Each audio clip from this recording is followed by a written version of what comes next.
Kenapa sebelum sholat harus ada wudhu dulu tuh? Oke? Kenapa sebelum sholat harus ada wudhu dulu? Dan menariknya, Quran memberikan informasi wudhu itu kalau nggak pakai air, ya pakai tanah. Pertanyaan, dan ini sering banget kalau ini jawabannya sangat-sangat basic. Kenapa wudhu? Supaya suci. Ya, oke, nggak salah, bagus.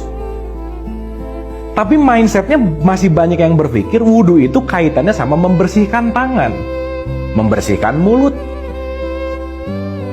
Pertanyaannya, kalau kulit kita ditempelin tanah, kan kulitnya bukan jadi bersih, jadi kotor dong.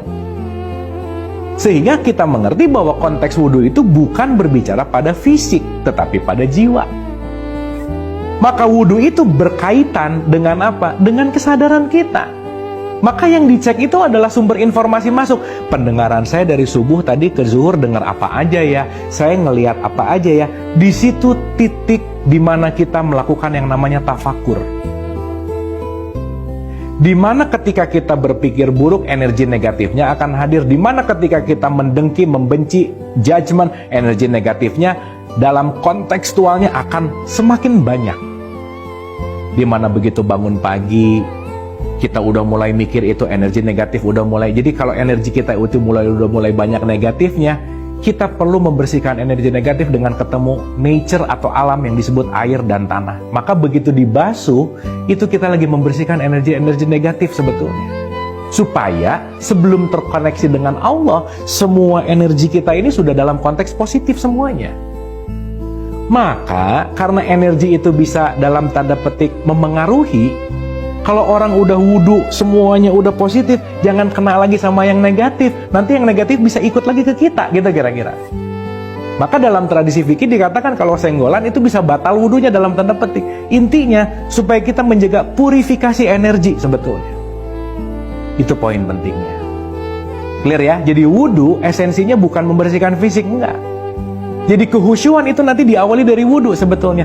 Ya Allah ya Rabbana, tangan ini dari subuh ke zuhur dipakai apa aja ya, pendengaran dipakai apa aja ya. Oke, karena kenapa? Sebentar lagi saya akan masuk ke dalam menjeda, saya akan melepaskan dulu dunia, karena saya akan masuk berkomunikasi denganmu. Disitulah fungsi sholat. Maka diulang-ulang. Maka bukan harus sebetulnya, tapi kita perlu. Yuk kita renungkan. Allahu Akbar. Allahu Akbar ini kan sebetulnya mau menutup pendengaran kita, menutup mata kita, menutup semuanya, supaya saya Allahu Akbar menyimpan di dada kita. Ingat, hati adanya di sini. Supaya kita fokus ke dalam hati kita. Supaya kita fokus di dalam hati itu ada siapa? Qalbun mukmin baitullah, ada Allah. Makanya bal huwa ayatum baina fi sudur, petunjuk yang sejati itu ada di hati. Menutup semua lubang-lubang informasi dari luar supaya saya fokus ke dalam. Itu satu. Maka kenapa yang dibacanya adalah Al-Fatihah? Al-Fatihah itu artinya membuka. Bukalah hatimu. Gimana cara membuka hati? Membiarkan pikiran tidak mendominasi diri. Jadi di situ akan terjadi rileks, tenang, santai, damai. Dan disitulah tempat yang dimana pasti kita kangenin. Nikmati. Allahu Akbar, karena saya akan masuk ke dalam puncak keheningan.